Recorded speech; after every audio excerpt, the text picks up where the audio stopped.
So Pulp Psyche was my first piece. I was actually working on a different piece at the time, but I was a little late on submitting it. And I believe I was in final season when I was studying in my house's library, and I saw a really old 60s pulp fiction book on the couch. It was some sort of spy thriller, and I thought it was really interesting. The artwork on the front, it showed classic, like a man with a gun. There was this weird triangle around him, and I can't remember the name of the book, but it was about this murder mystery and this detective who's going to solve it.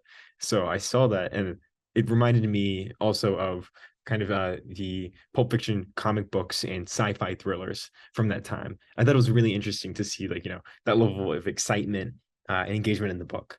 So I wanted to recreate it for the Psyche mission and bring that same level of excitement that was in that mystery action thriller into a sci-fi thriller based off of the 1960s pulp fiction era of art and literature.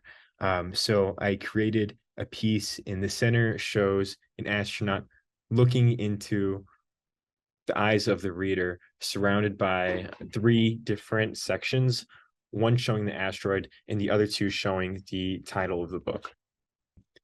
When I met with Dr. Bowman at the beginning of this project, she encouraged me to be very experimental in what I was doing. I have no background in graphic design. My background is in photography, and my goal with this program was to focus on film simulation photography with Fujifilm's line of X series cameras, and that's what I thought I was going to do.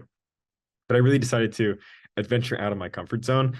But I found, like, I was unable to recreate the art in this specific pattern that created the aesthetic of that 1960s pulp fiction. It's a certain type of, like, not even pencil drawing.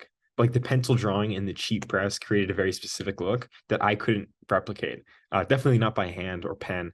And I wasn't familiar enough to replicate it with graphic design software. A few days before that, some friends and I were messing around with the DALL-E 2, the image generation models. We were really surprised with how well it worked. I remember I go to a really small school. Caltech is about 1,000 undergrads big. So we were curious, like, could it generate images of our tiny school? Like, if we told it, somebody getting lunch at the Caltech cafeteria, and it could, and we were shocked, right?